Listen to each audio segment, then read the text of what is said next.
Hi there. Thank you for coming. For those of you who don't know me, my name is Krista. I'm Glenn's oldest daughter. And I wanted to say something today, but I'm not very good at off the cuff, so instead I wrote up something this week, and I'd like to share that with you. I don't remember much of my childhood, or much about what my dad was like back then. The only vague memory is one of an imposing and somewhat absent figure, the kind represented by every mother's words, "Wait till your father gets home." But I do remember a turning point in our relationship when I was nearing adulthood, and that was the first time I saw my dad cry. And I think that was when my father and I began a different kind of relationship, the one that developed into a loving, respectful, mutual understanding of one another, and a definite friendship. Dad was one of the most charismatic guys I know. Everyone who met him liked him, and for good reason. He was one of those salt-of-the-earth people, the kind of person who truly gave depth and meaning to the phrase "shirt off their back," because he would, literally. He worked hard. Near the end, probably much harder than he should have, but that was Dad. He was no quitter when it came to a job that needed doing. And not just his 9 to 5 every day. He worked hard at everything he did, restoring his favorite old car or Jeep, or Bampa's antique tractor, or helping friends with household projects, or working on someone's RV after hours and on weekends. His work ethic went way beyond respectable. And Dad was funny, damn funny. A witty, sarcastic, and oftentimes inappropriate kind of funny that was the cause of much belly and face pain from excessive laughing and smiling and giggling and grinning. And he was smart. Man, was he smart. So smart that it probably drove him a little bit crazy. I always said my dad knew a lot about a lot of things, and at least a little about everything else. To say he was talented was a gross understatement.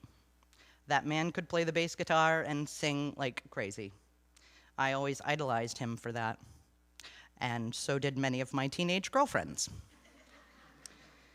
And he passed that talent along to Charla and I.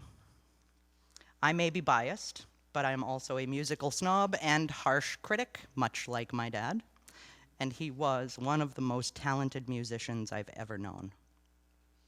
I was fortunate enough to share the stage with him in one of our last bands. Dad was also the grumpiest person I've ever known. I wonder where I get that from. As funny and as charming as he was also stoic and quiet and reserved. And I always wondered what was going on in that creative, contemplative mind of his. He had so many various hobbies and jobs and homes over the years. We lived so many different places I've lost count. I'll never forget the trek across the US to move to California, though. That was an adventure. But I got that about him. I got the ever-changing hobbies and interests, the need for a new job or new city, a new town, a new car, a change of scenery, something new, something different. A brilliant mind is a restless one. I got my dad because I'm just like him. Some call me a carbon copy. I've got his nose, I've got his eyebrow, I've got his olive skin and his wrinkled hands, and I've got his deep baritone voice. I've got his wicked sense of humor. I've got his mannerisms, I've got his grumpiness and his moodiness. I've got his talent, his creativity, his restless mind. And I wouldn't change any of it. Those are some of the most cherished things that he left me. And for those things, I'll forever be grateful. Those are many of the reasons that he'll never really be gone. Thank you. So if I can do this, so can you. I encourage you to come up and share a memory or a story of Dad. A favorite joke that he had and constantly repeated, anything. Please feel free.